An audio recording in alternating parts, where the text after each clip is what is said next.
Welcome back to the Visual Lease Data Institute podcast. I'm your host, Joe Fitzgerald. We have a very special guest with us today. Please welcome none other than Visual Lease's newly appointed CEO, Robert Michlewicz. As CEO of Visual Lease, Robert is responsible for ensuring operational excellence and sustained company growth. He oversees our corporate strategy, product, engineering, marketing, sales, customer service, and GA functions.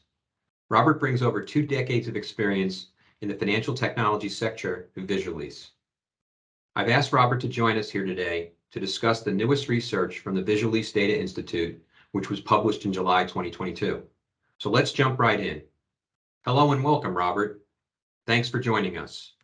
So Robert, can you first explain what the Visual Lease Data Institute is? Sure, Joe. The Visual Lease Data Institute is a collection of market-leading data, trends, and insights on lease accounting, management, and optimization, created and curated by our team. It was created to arm the business with the knowledge required to achieve and maintain lease accounting compliance and leverage their leases as strategic business assets. Given this level of expertise, it's been cited in some of your favorite publications, including the Wall Street Journal, Forbes, Writers, Accounting Today, Globe Street, and others. That's great. Now tell me about the newest report from the VLDI. Sure. To compile the findings in the report, we surveyed 200 senior finance and accounting professionals at companies with more than 1,000 employees, as well as 100 financial management professionals at local, state, and federal government entities. Within the research, industry leaders from Visual Lease and other organizations such as RSM, OnQ Financial, and Indeed break down common challenges and roadblocks experienced by the private company and government markets, as well as the many benefits of strong lease controls and accounting, and how organizations can leverage lease accounting to make faster, smarter decisions. That's interesting. What are some of the common lease accounting challenges that were highlighted in the findings? There's actually several competing business concerns that are impacting the adoption of the lease accounting standards for both private companies and government entities, including talent shortages and retention issues. In fact, 93% of private companies say their team is already stretched thin, making the transition to compliance with ASC 842 even more overwhelming. Also, nearly 40% cite concerns over employee burnout as they face the work required to achieve proper lease controls and accounting across their portfolio.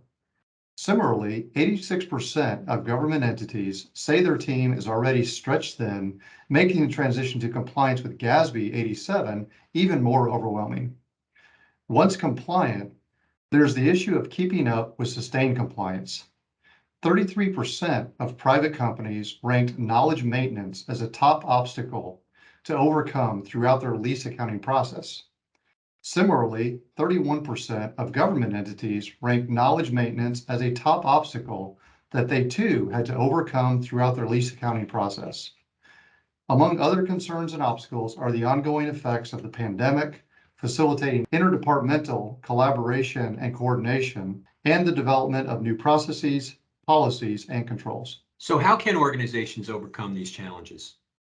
Well, because there's so many moving parts and pieces when it comes to proper lease accounting and administration, having a centralized system of record greatly changes the way a firm organizes and maintains control over their leases while creating many efficiencies along the way.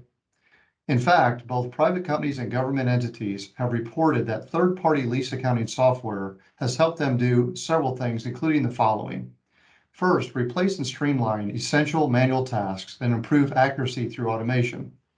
Also, keeping employees aware of rules and regulation, and introducing a new level of customer service and support available to their internal teams while reducing the risk of misreporting company lease information. Because of these many advantages, private companies were able to save an average of 600 hours, and public sector entities were able to save 765 hours by using third-party lease accounting software.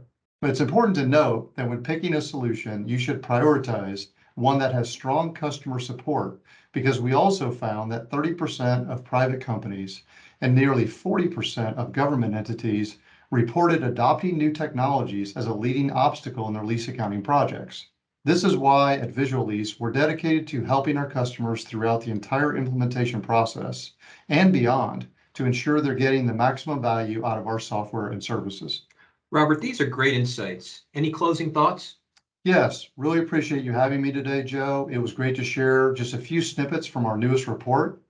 And if you're interested in checking out all that Visual Lease Data Institute has to offer, you can find it under the Insights tab on the Visual Lease website. That will conclude today's episode of the VLDI podcast. If you enjoyed this episode, be sure to follow our LinkedIn, Twitter, Instagram, and Facebook pages at Visual Lease.